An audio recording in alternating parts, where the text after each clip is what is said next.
Hai guys, kembali lagi bareng gua di Barai Anime. Gimana kabar kalian semua? Wahai para penikmat konten spoiler, semoga kalian selalu diberi kesehatan, dilimpahkan rezekinya dan dipermudah segala urusannya. Di video kali ini gua mau nerusin kisah perjalanan Mukoda di dunia isekai. Tapi sebelum ke ceritanya, seperti biasa, gua mau bacain beberapa komentar yang masuk di video sebelumnya. Yang pertama ada dari @Febri Kurniawan. Halo bang, subscriber baru bang. Oh halo juga bang, makasih sudah subrek ya. Semoga bisa terhibur dengan video-video di channel ini. Selanjutnya ada dari @Agung Inuk. Umur 30 tahunan lebih masih mantengin anime. Salam dari Bali bro. Salam kenal juga bro. Kita sama bro. Malah gua kalau lagi makan biasanya suka nyambi nonton Doraemon series. Haha. Selanjutnya ada dari @Diamond Gaming. Min, raksasanya kok kayak Dory ya? Dory atau Brogy? Hehe, iya betul bang, itu si Dory dari serial One Piece. Untuk light novel sangat terbatas akan visualnya. Jadi gua nyari-nyari sekiranya visualnya yang cocok. Yang terakhir ada dari @Rizalok4933. Min, kalau bisa next episode itu durasinya panjang. Hehe, oke bang, insya Allah diusahain durasinya sedikit diperpanjang. Mungkin itu saja beberapa komentar yang bisa gue bacain di video ini. Oh iya, gue minta maaf kalau banyak suara-suara lain yang terekam. Soalnya bocah lagi kurang sehat. Oke lah, biar gak kelamaan openingnya, kita langsung saja gaskin ke videonya. Setelah jamuan makan kecil selesai, Mukoda mandi santai bersama Dora dan Sui. Setelah itu, ketiga familiarnya merasa kelelahan dalam hitungan menit mereka tertidur pulas. Tapi ada satu hal lagi yang harus Mukoda selesaikan, yaitu sudah waktunya memberi upeti pada Dewa Pencipta. Ia memutuskan untuk mengirimkan persembahan seminggu sekali. Tetapi karena Mukoda sedang melakukan perjalanan pada waktu biasanya, porsi minggu itu menjadi sedikit terlambat. Mukoda tidak berpikir ia akan kecewa dengan hal itu. Tidak seperti sekelompok dewa materialistis yang tidak masuk akal lainnya. Tapi ia memutuskan untuk memberinya lebih banyak minuman oleng versi bapak-bapak dan makanan ringan kalengan daripada biasanya sebagai permintaan maaf. Toko minuman oleng Tanaka kebetulan sedang mengadakan acara spesial tentang Omesu. Jadi Mukoda memutuskan untuk membelikannya juga. Buah plum memberikan rasa manis buah yang sangat nikmat dan tidak memiliki rasa keras yang membuat minuman beroleng kadar tinggi sulit untuk diminum jika kalian tidak terbiasa dengannya. Dulu orang-orang menganggapnya sebagai minuman yang grili karena rasanya yang manis. Tapi rupanya minuman ini semakin populer di kalangan pria akhir-akhir ini. Karena itulah minuman ini menjadi spesial. Setelah semua upeti telah siap, Mukoda mulai menghubungi Dewa Pencipta. Maaf minggu ini agak terlambat, tapi terimalah upeti ini Dewa Pencipta, kata Mukoda sembari membuat hotpot kubis dan daging sapi bawah tanah sebagai pelengkap. Setelah semua upeti telah siap, Mukoda mulai menghubungi Dewa Pencipta. Maaf minggu ini agak terlambat, tapi terimalah upeti ini Dewa Pencipta, kata Mukoda sembari membuat hotpot kubis dan daging sapi bawah tanah sebagai pelengkap. Oh tidak perlu khawatir soal ketetapan waktu. Saya lebih dari cukup senang hanya menerima persembahan Anda. Dan hotpot juga ya? Terima kasihku, aku akan menikmatinya, kata Dewa Pencipta menimpali dan upeti yang Mukoda siapkan lenyap dalam sekejap. Panci panas dengan kuah bening paling enak dengan saus. Jadi Mukoda mengirimkan beberapa botol untuk Dewa Pencipta coba. Oh wanginya enak sekali, saya tidak sabar untuk mencobanya, ucap Dewa Pencipta sembari tertawa riang.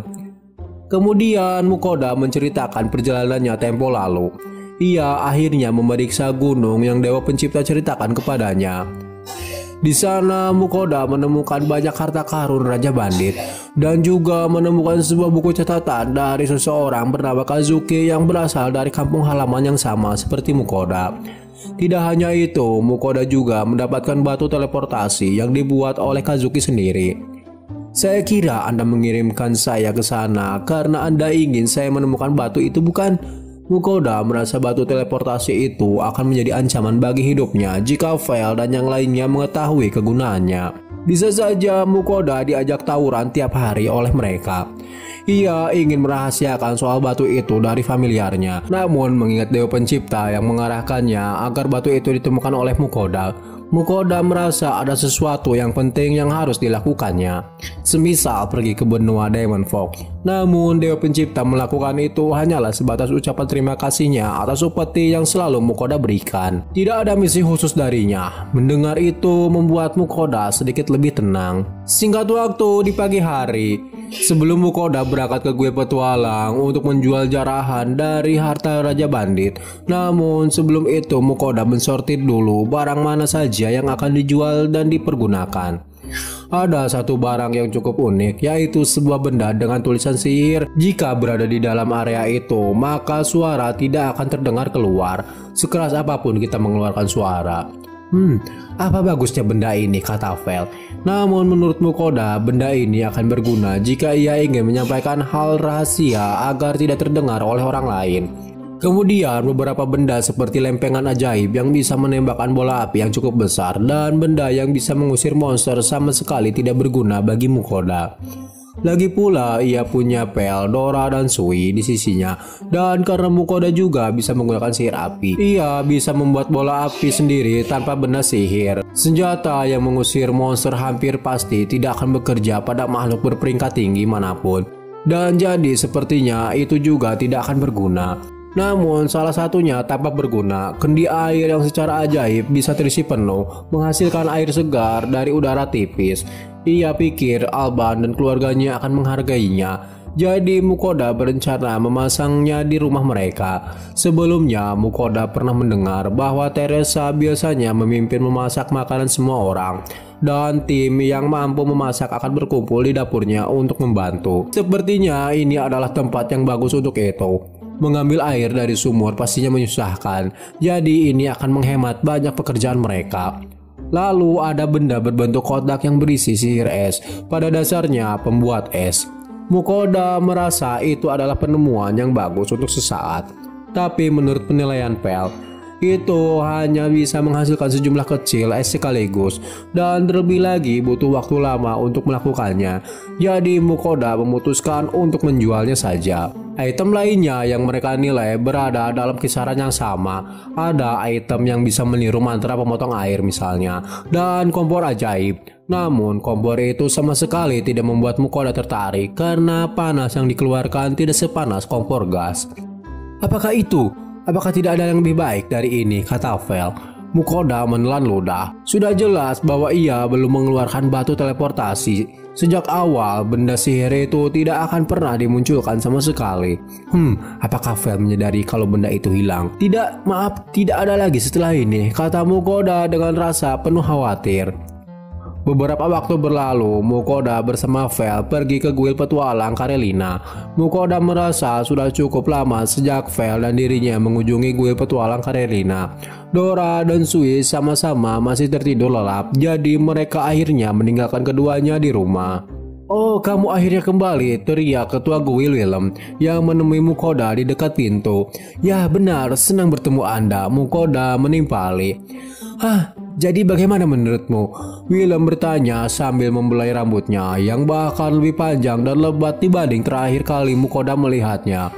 Mukoda mengerti bahwa Willem sangat bahagia sehingga ia hanya perlu membual tentang hal itu. Tapi sejujurnya itu menjadi agak menjengkelkan. Sepertinya itu berjalan dengan baik ya. Bagus untukmu, kata Mukoda. Itu berkat sampo dan tonik pembunuh rambut yang Mukoda beri sebelumnya. Rambutnya terus tumbuh dan berkembang. Willem mengucapkan terima kasihnya pada Mukoda hingga rambut Willem menjadi perbincangan di kota ini. Kemudian Willem menjelaskan bahwa selama Mukoda pergi, perubahan yang luar biasa telah menarik cukup banyak perhatian. Sekelompok mantan petualang berperingkat tinggi yang sudah ia kenal sejak lama mulai mengganggunya tanpa henti karena rahasianya. Dan beberapa orang benar-benar melakukan perjalanan ke Karelina dari jauh hanya karena mereka mendengar rumor tentang rambut Willem. Ketua Guild tidak tahu apa yang harus dilakukan terhadap teman-temannya yang sangat gigih. Ia sebenarnya menemui Lambert untuk meminta nasihat. Lambert akhirnya setuju untuk mengizinkan mereka yang menurut Willem stabil secara ekonomi, yaitu mampu membayar harga penuh untuk tonik tersebut, meskipun melalui Guildmaster sebagai perantara. Tampaknya Lambert sangat mendesak agar Willem berhati-hati dalam memilih siapa saja yang boleh memiliki tonik rambut itu. Meskipun secara pribadi, Mukoda bersyukur ia membantunya menjual barang-barang itu. Lalu Mukoda mengalihkan pembahasan mereka dengan mengatakan jika kedatangannya untuk menawarkan beberapa material sihir yang didapatnya saat berpetualang. Kemudian untuk pembicaraan serius itu, Willem mengajak Mukoda ke ruangan kerjanya. Saat ia melangkah masuk, Vel meringkuk seperti bola dan tertidur di sudut. Kemudian saat Mukoda memberitahu Guildmaster tentang harta karun yang ia peroleh dalam perjalanan kembali dari Rosenthal. Jadi ya aku berpikir kamu mungkin akan membeli beberapa harta karun Raja Bandit, kata Mukoda yang membuat mulut Willem ternganga lebar dan ia menatapnya dalam diam tercengang. Setelah lelembutannya kembali ke dunia nyata, dengan kaget Willem berkata, kamu benar-benar telah melakukan hal yang tidak terfikirkan lagi. Aku bersumpah, aku ingin kamu tahu bahwa ada ribuan petualang yang pergi mencari harta karun Raja Bandit selama bertahun-tahun lamanya. Namun semua nihil, malah beberapa petualang tidak kembali. Mukoda sendiri kebingungan menjelaskannya. Tidak mungkin juga ia memberitahu Willem jika yang memberitahu lokasi harta itu adalah Dewa Pencipta. Jadi Mukoda berkilah jika itu sebuah kebetulan. Jadi apa yang ingin kamu jual kepada kami? Tanya Willem kepada Mukoda. Ya, harta karunnya sebagian besar berupa koin, perhiasan, dan sejenisnya. Tapi ada juga beberapa senjata, armor, dan item sihir. Aku berharap kamu setidaknya bisa membeli beberapa perhiasan dari tanganku. Mukoda menimpali. Namun Willem merasa jika ia yang membeli perhiasan itu, harganya mungkin akan sangat murah. Selain keterbatasan dana, warga sekitar pun tidak terlalu mementingkan gaya. Willem menyarankan Mukoda untuk menjualnya di ibu kota, karena di sana banyak emak-emak sosialita yang gemar mengoleksi pernak-pernik perhiasan. Okelah kalau begitu, aku akan menjualnya nanti di sana saat aku pergi ke kota, kata Mukoda.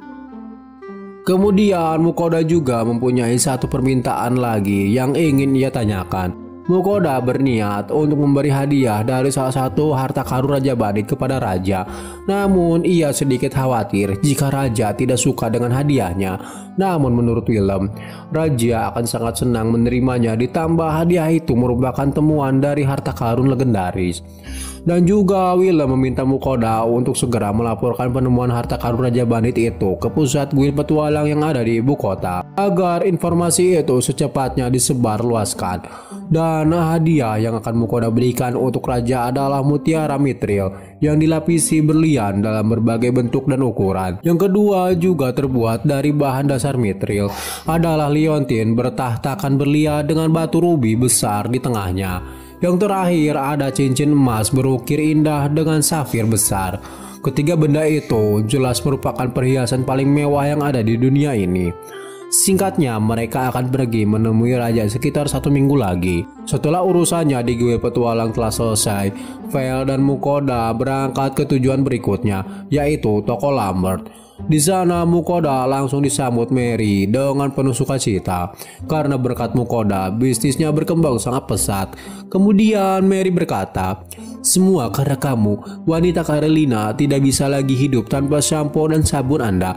Saya pernah mendengar rumor bahwa beberapa pelanggan kami datang jauh-jauh dari luar kota hanya untuk berbelanja di toko kami, katanya. Mengingat dunia ini sedikit banyak dipenuhi monster, berpergian dari kota ke kota membawa resiko besar. Namun rupanya ada orang yang rela mengambil resiko itu hanya demi sebatang sabun. Mukoda sekali lagi terkejut melihat betapa uletnya wanita dalam hal kosmetik. Aku ingin sekali membuka toko cabang, sungguh, gumam Mary. Namun Mukoda menganggapnya itu sebagai isyarat bahwa dia ingin Mukoda memberinya produk yang lebih banyak daripada sebelumnya. Kosti yang ditugaskan untuk bertanggung jawab atas stok sampo dan sabun telah menyebutkan secara sepintas bahwa dia bertanya tentang peningkatan jumlah tersebut. Aku tidak yakin berapa banyak lagi yang bisa kudapatkan untukmu, tapi aku akan melakukan apa yang aku bisa, kata Mukoda kepada Mary yang membuat matanya begitu lebar karena saking senangnya. Setelah perbincangan itu, Mukoda kemudian menanyakan keberadaan Lambert. Di sini Mary meminta maaf karena menunda urusan Mukoda dengan suaminya. Oh, maafkan aku karena menyelamu. Aku begitu teralihkan oleh urusanku sendiri hingga aku lupa sama sekali. Suamiku ada di belakang, tolong ikuti aku. Lalu setelah bertemu dengan Lambert menyimpulkan setelah penjelasan panjang lebar, formula penumbuh rambut Mukoda praktis laris manis di ibu kota. Dia membawa 50 botol tonik penumbuh rambut untuk dipersembahkan kepada Earl Langrid. Tapi dia juga mengambil 50 botol tambahan untuk dijual. Dan botol-botol itu lenyap dalam sekejap mata. Dan itu tidak terlepas dari kenyataan bahwa Lambert hanya menjualnya kepada pelanggan yang langsung diperkenalkan oleh Earl itu kepadanya. Lambert dengan bersemangat menyatakan, tentu saja hanya perlu melihat sekilas ke arah Earl sendiri untuk melihat seberapa efektif formula tersebut sebenarnya. Itu cukup mudah untuk dipercaya menurut Lambert. Transformasi sang Earl sungguh menakjubkan. Ia adalah iklan berjalan untuk formula tersebut dan sangat efektif. Sepertinya sang Earl juga telah membagi porsinya dengan jumlah rekan sedekatnya. Dia memberitahu Lambert secara panjang lebar betapa efektif alat itu. Lambert berasumsi bahwa dalam hal ini yang dimaksud adalah kemanjurannya sebagai alat diplomasi, bukan seberapa baik alat tersebut dapat menumbuhkan rambut. Sebenarnya tidak mengherankan jika seseorang yang khawatir dengan rambutnya yang menipis melihat sang Earl sebelum dan sesudah transformasinya. Tentu saja mereka ingin mengetahui rahasianya apapun itu resikonya. Bagaimanapun sang Earl telah menjadi sensasi dalam semalam di kalangan bangsawan ibu kota. Dan tidak lama kemudian dia menerima banyak sekali undangan ke pesta dan sejenisnya. Entah itu semua bagian dari rencananya atau hanya kebetulan saja. Sang Earl tidak menyia-nyiakan kesempatan untuk berkeliling dunia dengan para bangsawan lain dan menjalin koneksi sebanyak mungkin. Mungkin berkat upaya itu, Lambert dibombardir dengan perkenalan dan pertanyaan bisnis dari kenalan sang Earl. Mengetahui peluang luar biasa ketika dia melihatnya, Lambert bergegas kembali ke Karelina, mengambil sisa stok formula yang awalnya Mukoda jual kepadanya, lalu berangkat ke ibu kota sekali lagi tanpa istirahat sejenak. Dan apakah kamu percaya 100 botol tambahan itu juga terjual habis dalam sekejap, serunya. Mukoda mengingat kembali Lambert sempat mengatakan bahwa dia menetapkan harga 50 koin emas untuk satu botol. Tetapi tampaknya dia menjual dalam satu paket dengan sampo yang Mukoda berikan kepadanya, membuat harganya semakin mahal. Mengingat pembelinya hampir semua bangsawan, ia merasa harga itu tidak terlalu menjadi masalah sama sekali. Lambert juga berhasil menjalin hubungan yang adil dengan para pembeli bangsawan. Bisnis seorang pedagang hidup dan mati karena orang-orang yang mereka kenal. Karena itu, Lambert sangat berterima kasih jika Mukoda dapat menyediakan lebih banyak stok tonik itu. Ia juga menjelaskan bahwa sang Earl tidak hanya meminta pengiriman barang lainnya, tetapi para bangsawan yang dia perkenalkan kepada Lambert juga sama gigihnya dalam masalah ini. Mengetahui prospek yang bagus itu, Mukoda akan menyiapkan lebih banyak tonik rambut itu dan akan kembali 2 hari kemudian. "Hei Vel, kita pulang sekarang," kata Mukoda lewat telepati. Vel terbangun dan menguap sambil membangunkan dirinya dengan lesu. "Akhirnya saya telah lapar," gumam Vel.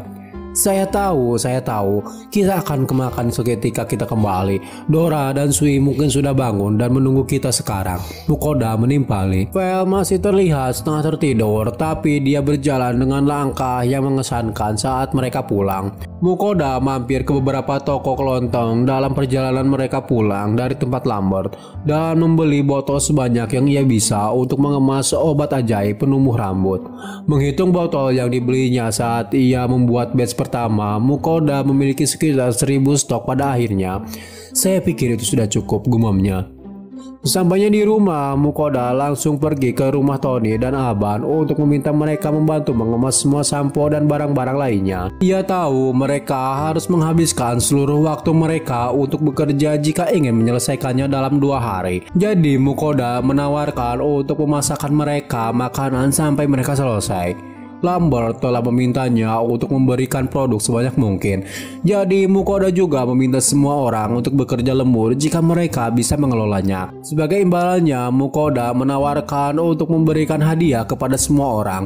Mereka masing-masing dapat meminta satu hal apapun yang mereka inginkan.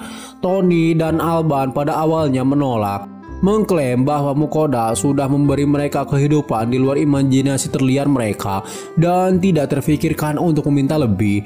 Tapi menurut Mukoda sangat masuk akal untuk memberikan kompensasi kepada mereka karena bekerja pada waktu yang biasanya mereka habiskan untuk bersantai di rumah. Mukoda benar-benar tidak akan membiarkan rumahnya berubah menjadi semacam pabrik pemerah tenaga. Sebaliknya, anak-anak bersemangat untuk pergi setelah ia menjelaskan tawarannya kepada mereka. Mukoda ingin semua orang terlibat di sana jika memungkinkan. Jadi ia bertanya pada Tabata dan penjaga lainnya apakah mereka bisa membantu. Dan mereka semua mendukungnya. Dengan adanya Mukoda di rumah dan yang lebih penting lagi dengan adanya Vel di rumah, mereka tidak perlu repot-repot melakukan tugas jaga. Dengan itu semua orang siap bekerja mengemas ulang produk kosmetik yang Mukoda beli di supermarket online-nya. Sementara itu Mukoda mulai menyiapkan makan malam untuk semua orang. Membeli semua botol yang bisa ia dapat membutuhkan waktu yang cukup lama. Dan saat Mukoda kembali, waktu makan siang sudah terlewat. Vel, Dora, dan Sui praktis ngiler karena lapar. Tapi Mukoda berhasil menenangkan mereka dengan bantuan besar makanan siap saji yang ia punya. Aku berencana membuat lebih banyak daging daripada yang bisa kalian makan untuk makan malam ini. Jadi kalian harus menahannya untuk saat ini, kata Mukoda kepada ketiga familiarnya. Saya akan menganggap itu sebagai sebuah janji, Vel menimpali. Ya, saya sangat menantikannya, kata Dora. Dan Sui juga berkata, Master, saya ingin makan banyak daging. Melihat ekspresi itu, Mukoda merasa sepertinya ekspektasi mereka terlalu tinggi. Tapi itu bukan masalah, ia yakin bahwa hidangan yang direncanakannya akan memuaskan ketiga familiarnya yang rakus itu. Kali ini Mukoda akan membuat irisan daging sapi untuk semua orang. Awalnya ia berencana membuat hotpot lagi karena ini adalah hidangan yang mudah untuk dibagikan kepada kelompok besar. Tapi karena semua orang bekerja keras demi dirinya, Mukoda memutuskan untuk membuat sesuatu yang sedikit lebih mewah dari biasanya. Ketika Mukoda berpikir tentang hidangan daging yang mewah, potongan steak yang besar dan tebal adalah hal pertama yang terlintas dalam pikirannya.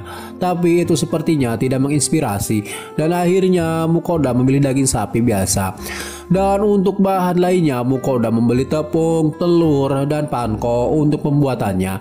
Ditambah saus glaze kalengan, anggur merah, dan mentega. Ia juga perlu saus tomat, saus asam manis, dan gula. Yang pertama adalah saus demi glaze. Mukoda pernah membuat sebelumnya ketika ia menggunakan daging chimera untuk membuat irisan daging. Tapi kali ini Mukoda akan menambahkan anggur merah untuk memberikan rasa yang lebih dalam. Langkah pertama adalah merebus anggur merah. Kemudian menambahkan sekaleng saus demi glaze yang sudah jadi, sedikit saus asam manis, saus tomat dan mentega, dan juga gula. Didihkan semua dalam 2 menit atau lebih dan siap untuk digunakan. Sebagai catatan, sudah waktunya membuat irisan dagingnya sendiri. Mukoda mulai dengan memotong daging sapi bawah tanah yang berkualitas tinggi, tentu saja menjadi irisan yang relatif tebal. Membumbuinya dengan garam dan merica, lalu gulingkan ke dalam tepung, celupkan ke dalam telur kocok dan tutupi dengan panko. Selanjutnya goreng saja hingga kedua sisinya berwarna coklat keemasan. Keluarkan irisan daging dari minyak, lalu diamkan di rak dingin selama 1 atau 2 menit agar panas yang tersisa dapat meresap ke dalam daging. Yang tersisa pada saat itu hanyalah mengirisnya menjadi potongan-potongan kecil dan menutupinya mereka dengan demi glaze. Wah, hasilnya sangat bagus sekali, kata Mukoda yang melihat keistimewaan seorang juru masak adalah menjadi orang pertama yang mencicipi hasil karyanya. Dan Mukoda tidak dapat menahan dirinya untuk segera memanfaatkan hak itu. Ia menggigit sepotong daging dengan suara kriuk yang sangat keras. Ya ampun, itu sangat bagus. Daging denjennya dimasak dengan sangat luar biasa. Bagian dalamnya masih lembut, berwarna merah muda dan berair. Saus demi glaze-nya benar-benar kaya dan kaya seperti yang ia harapkan. Dan melengkapi potongan dagingnya dengan indah. Aduh, jadi ngiler ngebayanginnya. Haha. Singkat cerita, pekerjaan yang Mukoda amanatkan kepada para pembantunya telah selesai. Terima kasih atas semua kerja keras kalian hari ini, kata Mukoda sambil berbicara di atas meja. Mukoda mencicipi dulu sepotong dagingnya, dan ya rasanya sama lezatnya dengan saat ia mencicipi sebelumnya. Saat itu juga Mukoda menyadari bahwa suasananya sangat sepi, sangat aneh. Ia lalu melirik ke sekeliling meja makan dan menemukan bahwa semua orang benar-benar terpesona saat mereka perlahan dan sengaja menikmati gigitan pertama dari irisan daging itu. Sesaat kemudian mereka menelan ludah, menarik napas dalam-dalam dan mulai mengoceh tentang betapa enaknya makanan itu. "Bu, ayah, ini sangat enak sekali," seru Lotte. "Saya belum pernah makan daging seperti ini sebelumnya." "Benar," jawab Teresa sambil menyeka air mata di matanya. "Aku tidak percaya kita diperbolehkan makan sesuatu yang lezat ini." Alban juga menangis. Begitupun Tony dan Aija dalam hal ini. "Tunggu, serius? Aku tahu itu bagus, tapi tidak ada yang perlu ditangisi, bukan?" kata Mukoda kepada semua orang. "Segala sesuatu yang Mukoda buat untuk kami sungguh luar biasa," kata Tabata. "Tapi malam ini jauh lebih baik. Hal ini benar-benar sesuatu yang istimewa." Mantan petualang lainnya semuanya mengangguk setuju. Oke, Mukoda meminta semua untuk tidak terlalu serius tentang hal itu. "Ayo makan," katanya. Di saat semua orang di rumah sangat terkesima dengan masakan Mukoda, di sisi lain Vel, Dora, dan Sui berkata, Kalian semua sangat norak. Gua setiap waktu ganti-ganti menu makanan biasa saja, dan di malam itu benar-benar merupakan pesta yang sangat luar biasa."